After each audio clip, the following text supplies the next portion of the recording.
I had to be reminded of the benefits of mileage deductions. So I was talking with my father about the airspace thing. And I do want to mention, I saw a lot of the comments asking questions about airspace. I am gathering my intel so that I can do a video about my airspace experience, the onboarding, what the type of offers I'm getting, and try to answer some of the questions that have been posed in regards to airspace. But back to what I was saying, I was talking with my father about my experience with airspace and how most of the offers that I'm getting are for long distance. For example, 40 plus miles one way, and then of course you have to deadhead. Either I did have an opportunity where I have to deadhead there and then bring an item back.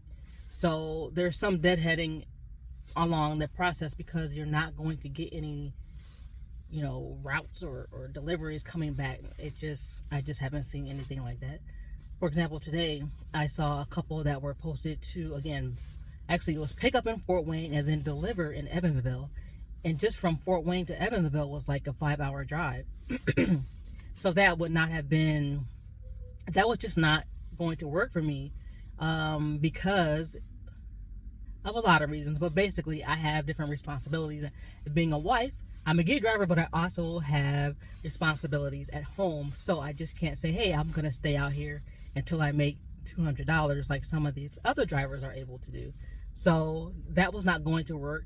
The pay, it was pretty good. It was decent. And then they brought it back up and it had an additional incentive. So they were looking for drivers, and it was for medical equipment. But when I was talking to my father on that particular day, I turned down, it was actually a pretty decent, and I'm kicking myself for it, it was a pretty good delivery. It was the one that I had mentioned before where I would have to deadhead down there and then bring the item back.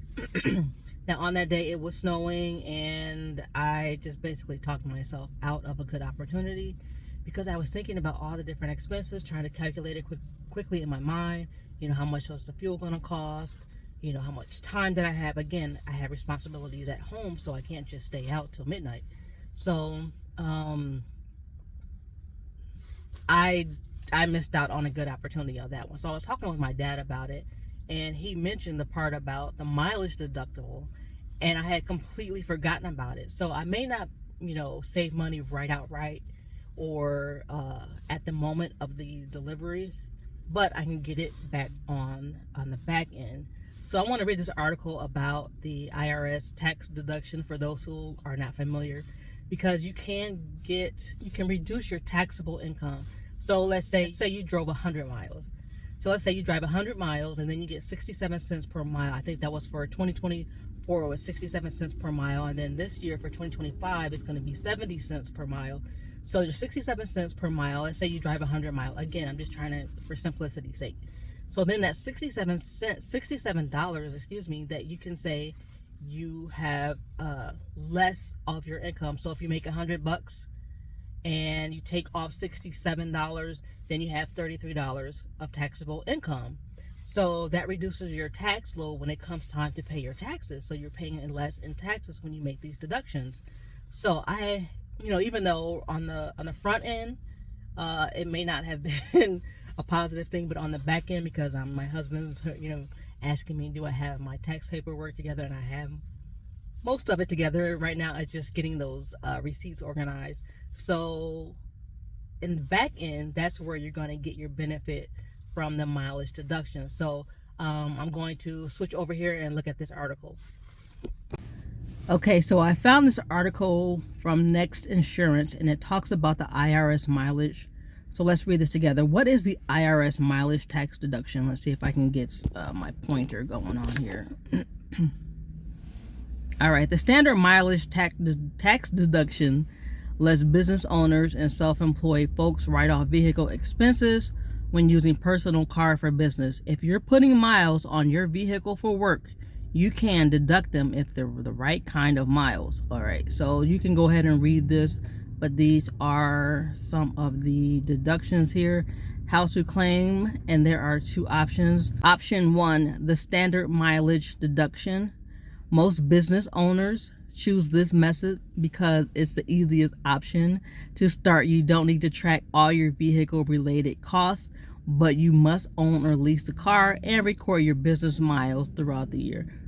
Yeah, I still keep track of all of mine. So they have like the starting date and then where you went, purpose of the trip. That's where Stride comes in handy, because I have been using it consistently since, what was it, September, when I talked with my other colleague, and then she said, hey, she's using it. So I have been using it to track my miles, and I've been using it to track my income. So that option 2, claim actual expenses. So you can do all of your receipts and things like that. So it says calculations using the actual expense method require tallying the actual cost of operating the car. You need to keep every receipt all year for things like gas and oil, repairs and maintenance, new tires, registration fees, loan interest, lease payment, vehicle insurance, things like that. And so I also have this other app, Simply Auto.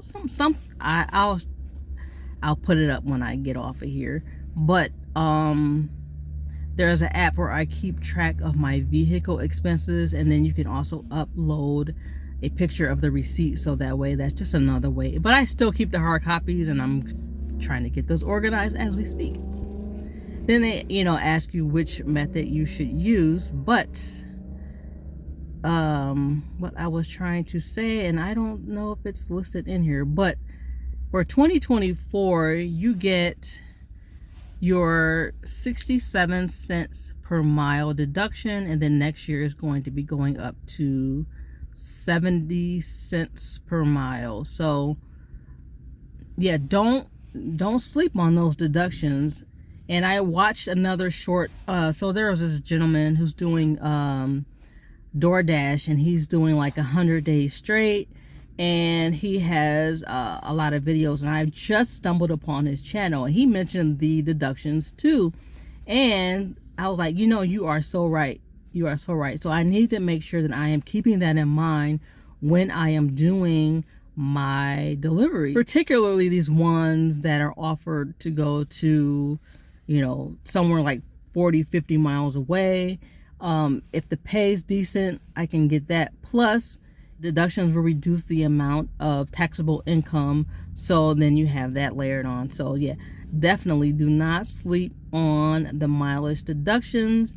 And I haven't forgotten about you all. I am working on the airspace follow-up questions, so hopefully I can address those to you all. And I will see you later.